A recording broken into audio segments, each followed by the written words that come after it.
Spencer was so happy he danced for a long time. Finally Spencer calmed down. He realized he was both tired and hungry. It had been a long day. "I don't want to see Mary until I find my bunny tail," he said. "I'll have to wait until nightfall." He went to his cupboard and looked for something to eat. He always had lots of food near barter day. As the days passed, the cupboard got emptier and emptier, but today there was lots to choose from. He always ate first the things that don't last long.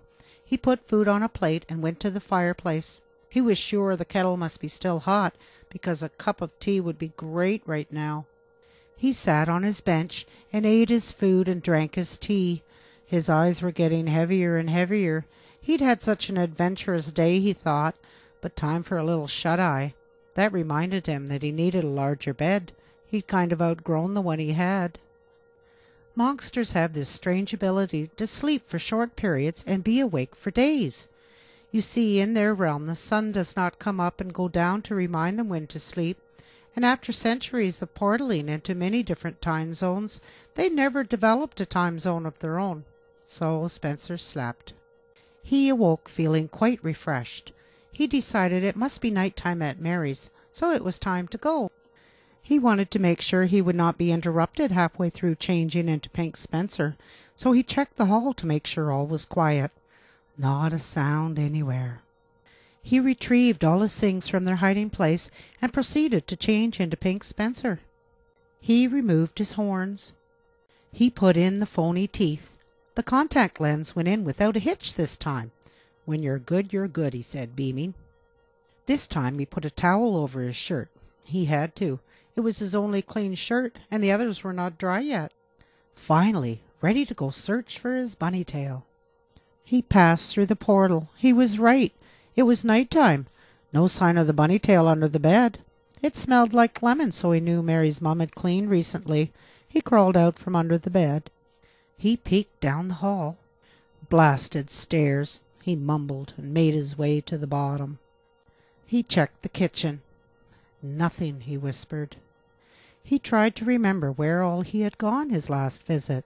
He remembered sitting on the counter. Cheese-covered poofs. No time for food right now, Spencer thought. If it fell off there, they'd see it right away. What would they do with it if they found it, he thought. Aha, they'd probably throw it away. He opened the cupboard and checked where they stored their garbage. He knew all about it because one day he fell in. He was picking coffee grounds out of his hair for a week. Spencer eyed the door to the garage. He had only ever peeked out there once. One night the door was ajar. It looked cold and kind of scary, but he saw garbage bags out there, so he knows that's where they put them. Doors were kind of scary. He could usually get them open unless they were locked. Sometimes when they close, they lock automatically, and the thoughts of getting stuck in the garage made Spencer very nervous. "I know, I'll block it open with my bag," Spencer thought. He jumped up and held on for dear life. He then braced his foot firmly against the door jamb and turned the knob as hard as he could. It opened. He hopped down and entered the garage.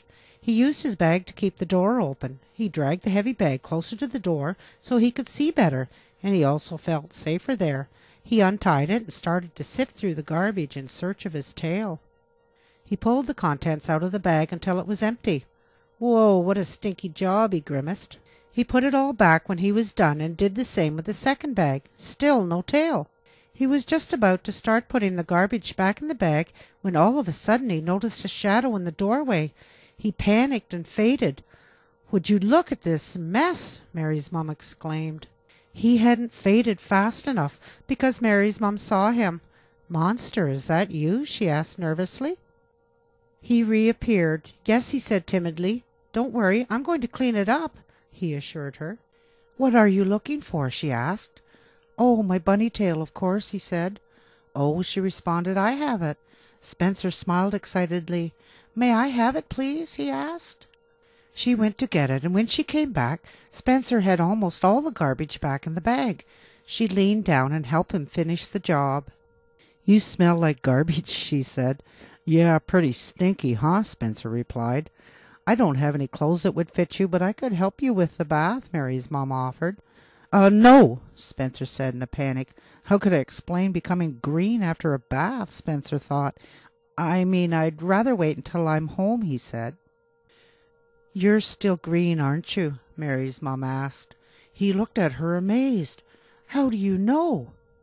What is that, pink dye? Spencer started to get nervous. He'd heard of people that can read minds. Are you a mind reader? He asked nervously. No, she giggled. How come you can see me? He inquired.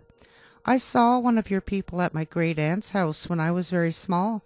I had forgotten about it until Mary described you to me. Oh, Spencer was in awe. You can call me Spencer. My name is Dorothy. She handed him the bunny tail. Thank you for helping Mary get over her fear, she said. Oh, you're welcome, he said, and put the tail in his bag. The garbage was all packed up. I should get going, he announced. Yeah, Jack will be up soon. Oh, what about those bills you gave me? Those are how many credits I owe, he explained. He told her about Barter Day and the things he sold. She listened intently.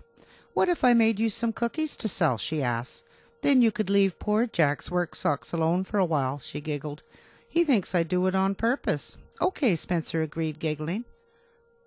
When they got to the steps, Dorothy saw how he struggled, and she lifted him up and carried him to the top. Thank you, Spencer whispered. He waved goodbye and scurried off under Mary's bed.